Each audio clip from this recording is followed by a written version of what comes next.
네, 안녕하십니까. 민주야 정책을 부탁해 민주정부의 진행을 맡은 이용민입니다. 네, 오늘은요 민주연구원에서 발간한 스튜어드십 코드 활성화 방안이라는 주제의 보고서를 가지고 민주연구원의 최한석 연구위원님 모시고 말씀을 좀 나눠보겠습니다. 박사님 안녕하세요. 안녕하세요. 네, 안녕하세요. 두 번째 출연이시죠? 네, 그렇습니다. 예전에 대내외 경제 전망과 시사점이라는 주제를 가지고 경제 전망을 해준 적이 있는데 네. 오늘 두 번째로 출연해 주셔서 또 좋은 주제를 가지고 말씀을 해주실 것 같습니다. 다른 분들도 계속 많이 나왔으면 좋겠어요. 아, 예. 먼저 오늘 주제가 스튜어드십 코드 활성화 방안인데 그게 정확히 무엇인지 말씀해 주시면 좋을 것 같아요. 그러니까 스튜어드십 코드라는 게 기본적으로 주식시장에서 기관 투자자들이 투자 대상 기업 의사결정에 적극적으로 관여하도록 하는 일종의 행동 지침을 의미를 합니다. 그러니까 개인 투자자가 아닌 기관 투자자들이 기관 투자자라는 게 이제 국가별로 정의는 좀 다르긴 한데 일반적으로 대규모의 돈을 타인으로부터 빌려서 그걸 전문적으로 운영하거나 투자하는 법인체를 얘기를 하고요. 우리가 아는 은행이나 보험회사, 자산운용사, 뭐 연기금 등이 포함이 됩니다. 근데 국민연금 같은 맞습니다. 근데 이 기관 투자자가 지금까지는 투자 대상 기업의 의사결정에 적극적으로 관여를 안 했는데 이제부터 적극적으로 관여를 해서 그 돈을 맡긴 고객의 이익을 극대화하도록 유도를 하자라는 내용이고요. 왜냐하면 기본적으로 자기 돈으로 주식을 샀으면 이 의결권을 자기 뜻대로 행사할 수 있지만 기관 투자자는 고객의 돈을 위탁받아 가지고 운영을 하기 때문에 거기서 발생한 의결권을 고객의 이익에 맞게끔 결정해야 된다라는 것이 스튜어드십 코드의 내용입니다. 기관 투자자라 함은 개인 고객의 이익을 극대화하기 위해서 맞습니다. 그 투자 대상 기업에 적극적으로 그 경영 활동에 관여를 한다는 개념인 것 같은데 뭐 차후 얘기하실지 모르겠지만 의무적으로 그렇게 관여할 수 있게 안 돼 있었나 봐요. 네, 지금까지는 아무런 거기에 대해서 제재나 규정이 없었고 자율적으로 기관 투자자에 맡겨진 상황이었죠. 그런데 전반적으로 지금까지 굳이 한국뿐만이 아니라 대부분의 국가들에서 기관 투자자가 직접적으로 투자 대상 기업의 어떤 경영 의사결정에 적극적으로 참여하는 경우가 굉장히 드물었습니다. 해외에서도 마찬가지였던 말씀이시죠? 그러니까 일부의 해치펀드 같은 단기 차익을 노리는 기관 투자자들 말고 장기적으로 이 기업 가치를 높이기 위해서 투자한 기관 투자자들은 상대적으로 중립적 위치를 지키는 경우가 많았고요. 근데 이제 그런 중립적인 위치를 지키는 게 물론 좋을 때도 있지만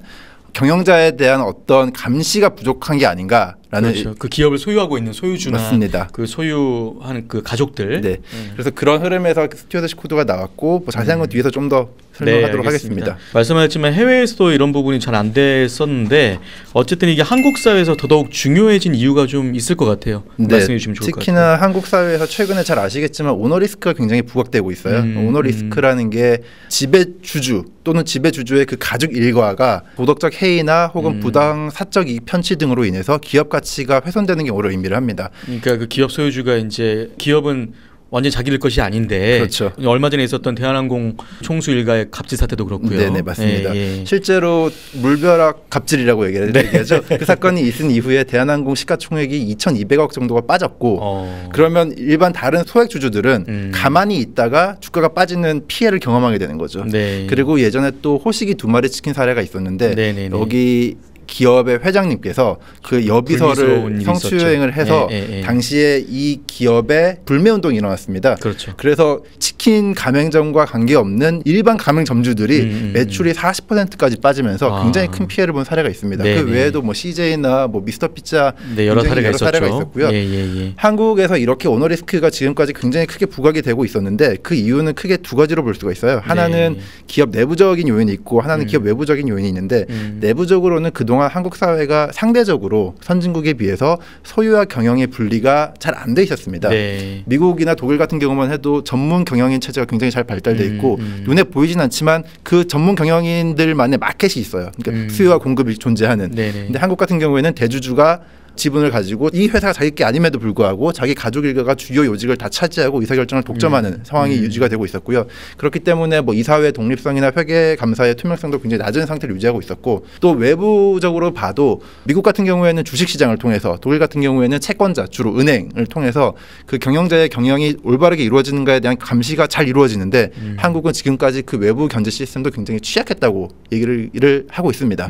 이런 상황에서 정부의 어떤 규제 시스템이 굉장히 중요한데 있는데 아직까지 오너 리스크가 지속적으로 반복되고 거기에 따라서 문제점이 사회적 이슈가 너무 크게 지속이 되고 있으니까 정부에서 이번에 스튜어드십 코드를 도입을 결정을 한 겁니다. 보고서에 보니까 그 아시아 국가 중에서 이제 기업 지배구조 말씀하신 건데 저희 기업 지배구조가 잘 된 순위가 네. 제가 8위예요. 네, 그러니까 맞습니다. 그 뒤에 중국, 필리핀, 인도네시아가 있고 그렇죠. 6위가 말레이시아하고 7위가 인도인데 네. 그보다 뒤진다고 돼 있습니다. 맞습니다. 그렇죠? 기업 지배구조라는 게 이제 국가별로 개별성이나 고유성이 있기 때문에 단순 비교하기는 힘들지만 그래도 같은 문화권이라고 할 수 있는 아시아권 내에서도 이렇게 한국이 지배구조 순위가 11개 국가 중에 8위라는 거는 굉장히 심각한 상황이라고 얘기할 수 있습니다. 속한 그렇죠. 거죠. 어쨌든 한국에서 더더욱 중요한 이유는 제가 이제 알겠는데 좀 더 넓혀와서요. 스튜어드십 코드가 이제 글로벌적으로 등장했던 배경에 대해서 좀 말씀해 주시면 좋을 것 같아요. 네네. 그 앞에서 얘기했던 거랑 연결되는 부분인데 실제로 2008년 글로벌 금융위기가 터지고 여기에 대해서 각 국가에서 여러 가지 문제 점검의 시도가 있었습니다. 개선하려는. 네, 맞습니다. 그 중에서 영국에서 워커 보고서라는 보고서가 하나 나왔는데 이 보고에서 얘기를 하기를 글로벌 금융위기가 터진 이유는 그 각 기업의 경영자들이 이 경영을 자기 마음대로 전횡을 했기 때문이고 그 중에서 이 전횡을 견제를 해야 되는 기관 투자자가 그 역할을 충분하게 하지 못했기 때문에 글로벌 금융위기가 터졌다. 그 이유 중에 하나다라고 얘기를 한 거죠.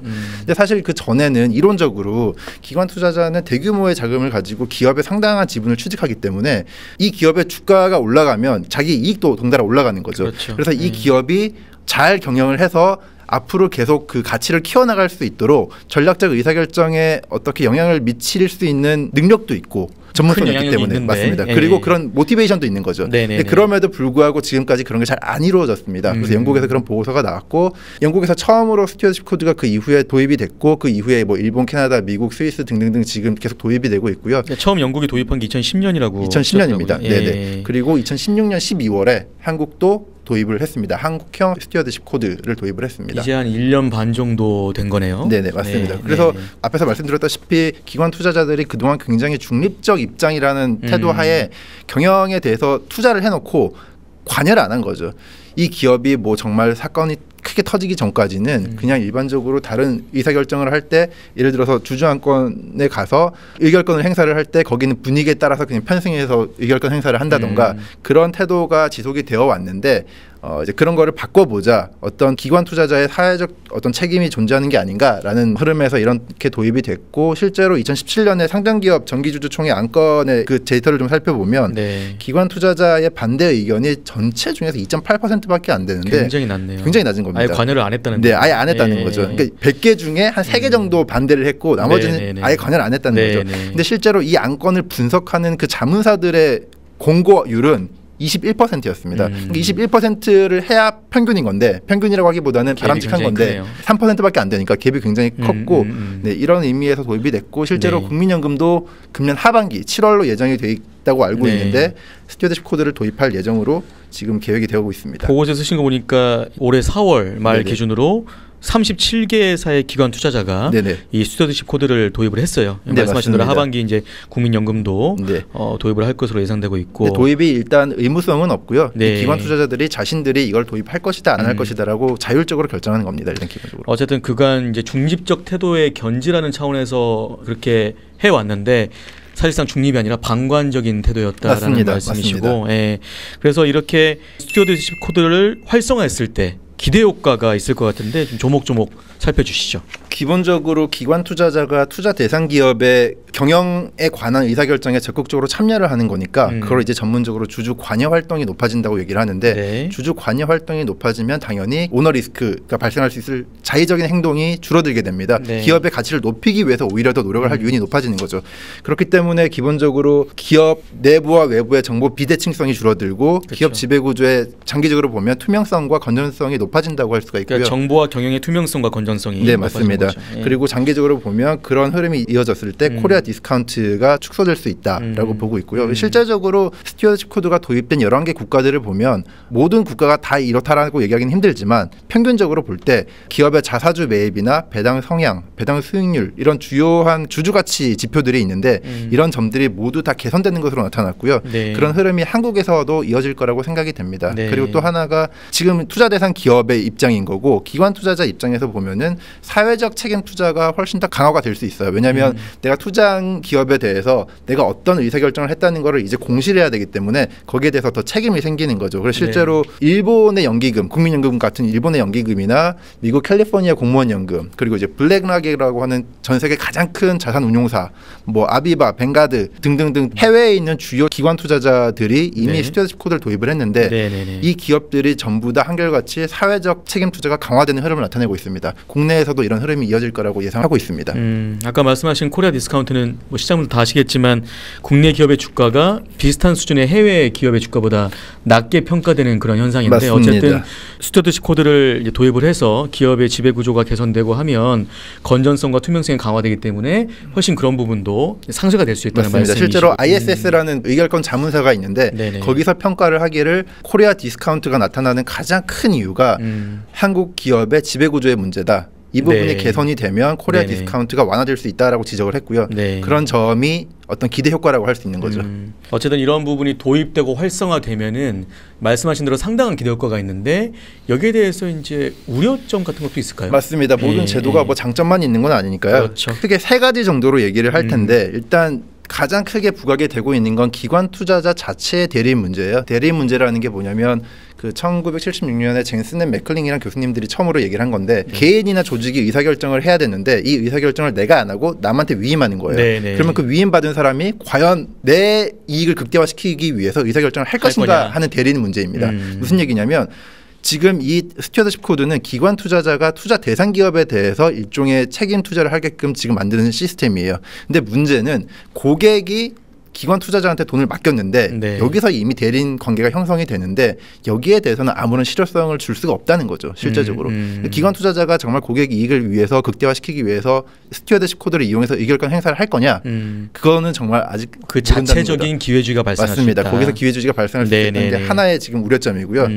또 두 번째는 단기 투자, 기관 투자자의 단기 투자의 우려점입니다. 기관 투자자가 일반적으로는 다른 개인이나 뭐 다른 투자자들에 비해서 장기 투자를 한다. 한번 주식을 사면 오래 갖고 있는다라고 알려져 있지만 그 기관 투자자의 평균 투자 기간도 굉장히 줄어들고 있는 상황이고요. 또 기관 투자자 안에서도 너무 다양하기 때문에 뭐 헤지 펀드나 뮤추얼 펀드는 굉장히 짧은 투자 기간을 갖기도 하고 그래서 이걸 일괄적으로 얘기할 수가 없고 기관 투자자들이 단기 투자 패턴을 만약에 보인다면 오히려 기업 가치를 훼손하지 않을까라는 우려가 있습니다. 무슨 얘기냐면 한국에서는 대주주가 약간 나쁜 어감처럼 느껴지기도 하지만 실제로 학문적으로는 대주주의 어떤 긍정적인 이익도 굉장히 많이 보고가 되고 있어요. 무슨 얘기냐면 이 기업에 내 지분이 높기 때문에 이 기업의 부와 나의 개인적인 부가 조화가 된다는 거죠. 얼라이먼트라고 합니다. 이 기업의 부를 키우는 게 나의 부가 커지는 거기 때문에 훨씬 더 적극적으로 이 기업을 성장시키고 육성시킬 의지가 있다는 거죠. 그리고 훨씬 더 장기적으로 맞습니다. 그 기업을 위해서. 근데 만약에 기관 투자자가 여기 들어와서 단기적인 차익을 노리기 위해서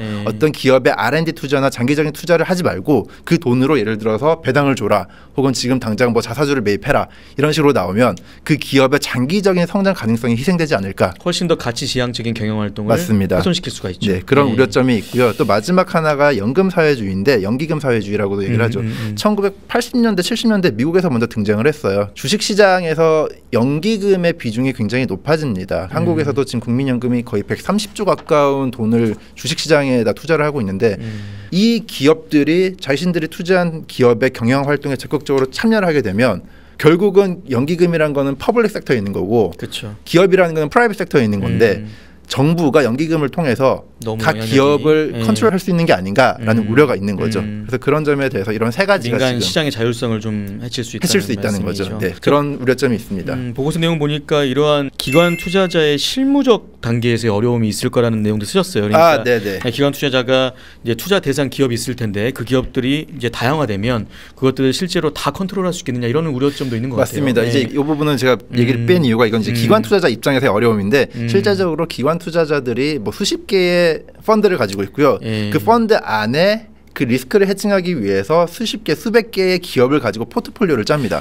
그러면 이 기관 투자자가 이 펀드 매니저가 자신들이 투자한 기업의 리스트를 파악하고 있지만 이 각각에 있어서 어떤 이슈가 발생하는지를 그거를 적극적으로 분석을 하고 거기에 대해서 의결권을 행사한다는 게 쉽지 않다는 거죠. 실제적으로. 어떻게 이런 점들을 보완할 수 있을까요? 그러면? 그 보완점은 뒤에도 있긴 한데 이런 부분을 일단 보완할 수 있는 방법은 기관 투자자 자체적으로 모든 걸 파악할 수가 없으니까 이거를 대행해주는 일종의 자문사가 있습니다. 자문 시장을 자문사들. 활성화하자는 게 일단 예, 제 일종의 뭐 활성화 대책인데 뒤에서 얘기를 하겠습니다. 네네네. 어쨌든 우려점도 있고 기대 효과가 있지만 이 기대 효과가 주는 그 효과들이 훨씬 상쇄할 수 있는 부분이 크기 때문에 어쨌든 도입을 하고 활성화해야 된다는 건데 맞습니다. 이러한 활성화의 필요성을 어쨌든 종합적으로 한번 정리해 주시고 그리고 세부적인 방안들도 한번 조목조목 얘기해 주시면 좋을 것 같아요. 앞에서 말씀드렸다시피 기대 효과도 있고 우려점도 분명히 있습니다. 모든 제도가 다 좋을 수는 없으니까.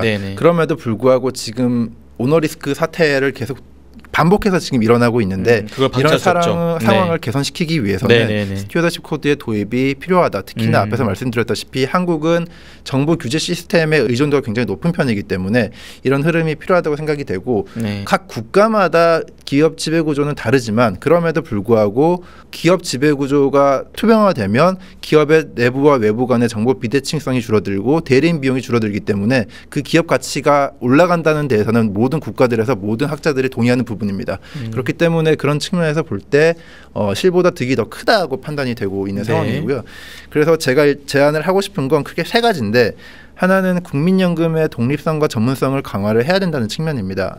보건복지부에서 국민연금의 스튜어드십 코드 도입을 지금 제안을 했고 금년 하반기에 지금 도입이 예정이 돼 있고 7월로 지금 언론에서 나오고 있는데 근데 실제로 국민연금이 의결권 행사를 어떻게 하는지가 지금 아직도 상당 부분 우려가 높은 게 사실이에요. 예를 들어서 KB금융지주의 사회이사를 선임을 하는데 2017년 11월, 그러니까 작년 11월이죠. 그때 노조에서 추천한 사회이사에 대해서 국민연금이 찬성을 했어요. 이 사람을 사회이사로 선임합니까? 예스라고 한 거죠. 근데 4개월 뒤에 금년 3월에 갑자기 똑같은 사람에 대해서 바뀐 게 아무것도 없는데 노라고 얘기를 합니다. 사람들이 생각하기에 국민연금이 어떤 이런 표를 행사를 할 때 외부의 이해관계에 따라서 표를 행사하는 게 아닌가. 왜냐하면 4개월 만에 갑자기 결과가 바뀌니까. 그런 우려점이 있고 그때 상황에 따라서 설령 독립성이 있다면 그러면 그때 바뀌고 지금 바뀐 게 전문성이 부족한 게 아닌가. 라고 생각을 하는 거죠. 그런 우려점에 대해서 뭐 이렇게 해명했거나 그런 게 해명을 한 거는 지금 기억이 잘 안 나고요. 돌발 질문입니다, 여러분. 이해해 주시고요. 다만 이제 국민연금 측에서 그런 의사결정을 할 때 민간 전문위원회를 더 추가를 하고 또 여기에 대해서 독립성을 보장을 하고 그런 여러 가지 지배구조 방안을 지금 발표를 했고요. 아마 금년 하반기부터 그게 아마 시행이 될 거라고 예상을 하고 있습니다. 하지만 이제 제도가 바뀐다고 당장 이런 어떤 특성들이 바뀌는 건 아니니까 지속적인 노력이 필요하겠죠. 어쨌든 국민연금이 영향력이 막강하기 때문에 이 국민연금에 대한 독립성과 전문성을 강화해야 된다. 맞습니다. 말씀이셨고 두 번째는 뭐죠? 두 번째는 이제 투자 대상 기업 입장에서 그런 어떤 공시를 할 때 이거를 좀 의무화하자라는 얘기입니다. 지금 무슨 얘기냐면 스튜어드십 코드를 도입을 해가지고 기관 투자자가 요청을 하면 이 기업이 여기에 대해서 공시를 하게끔 돼 있는데 이 공시가 의무는 아니에요. 기업 입장에서 내도 되고 안 내도 되고 그리고 낸다고 할 때 이 내용도 자기한테 유리한 것만 쓰는 경향이 있어요. 실제적으로 2016년 12월에 제도가 도입이 되고 2017년에 한번 시행을 해봤더니 한국에 있는 상장 기업이 756개인데 총 이 중에 70개 기업만 보고서를 공시를 한 거예요. 그러니까 실제적으로 공시를 안 해도 손해보는 게 없다는 거죠. 그러면 이럴 경우에는 제도의 실효성에 문제가 있는데 실제적으로 다른 OECD 국가들, 특히 스튜어드십 코드를 도입한 다른 국가들을 보면 이 제도를 도입하고 안 하고는 자율이지만 도입을 했다면 이 공시는 의무화해서 하는 방안을 다 택하고 있습니다. 그래서 한국도 지금 공시를 의무화하는 방안을 필요하지 않을까. 단계적으로. 그래서 지금 아마 자산 2조 원 이상의 기업에 대해서 내년인가요? 의무적으로 공시를 하게끔 이제 바뀌고 있는데 점차적으로 그런 흐름이 이어져야 된다라고 생각을 하고 있습니다. 세 번째는 뭐죠? 그리고 마지막은 앞에서도 말씀드렸다시피 자문시장을 좀 더 경쟁적으로 만들어야 된다는 얘기예요. 무슨 얘기냐면 기관 투자자가 모든 이슈들을 다 파악할 수 없는데 이 이슈들을 파악해서 기관 투자자에게 이렇게 하십시오라고 조언을 해주는 자문사들이 있습니다. 의결권 자문사라고 얘기를 하죠. 여러분들이 기사에서 많이 보셨던 그 삼성물산 제일모직 합병 때 많이 등장했던 ISS 혹은 글래스루이스 이 두 회사가 이제 전 세계적으로 가장 유명하고 한국 기업도 4개가 있습니다. 그런데 이 전 세계적으로 유명한 2개 ISS와 글래스루이스가 거의 시장을 독점하고 있어요. ISS나 글래스루이스가 제시하는 의결권의 어떤 조언이 너무 영향력이 커지는 거죠.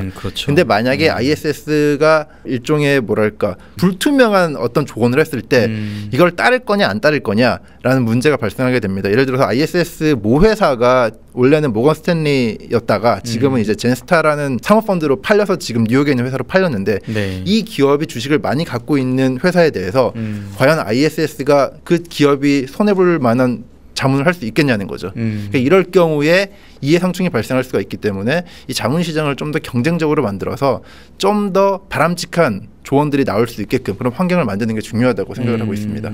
정말로 그렇게 안 되면은 또 다른 정보의 비대칭성이 맞습니다. 생겨날 것 같아요. 네. 일종의 정보를 그 채널 상에서 독점을 해서 자기의 이해관계에 맞게끔 정보를 뿌리게 되는 거죠. 잘 알겠습니다. 오늘 총평격으로 또 한 말씀 해주신다면. 스튜어드십 코드가 문재인 대통령의 대선 공약이었고요. 그리고 지금 뭐 공정거래위원회나 금융위원회에서 열심히 도입을 활성화시키기 위해서 많은 노력들을 하고 있습니다. 네. 많은 우려점들이 있어요. 많은 우려점들이 제시되고 있는데 그래도 지금 필요한 제도라고 생각이 되고 일단 그런 우려점들은 활성화를 하면서 차근차근 하나씩 이제 완화시켜 나가면 되는 거니까 그렇죠. 이 제도가 활성화되기를 기대합니다. 네, 알겠습니다. 오늘 스튜어드십 코드 활성화 방안이라는 주제의 연구 보고서를 작성하신 연구하신 최한석 박사님 모시고 말씀 나눠봤는데요.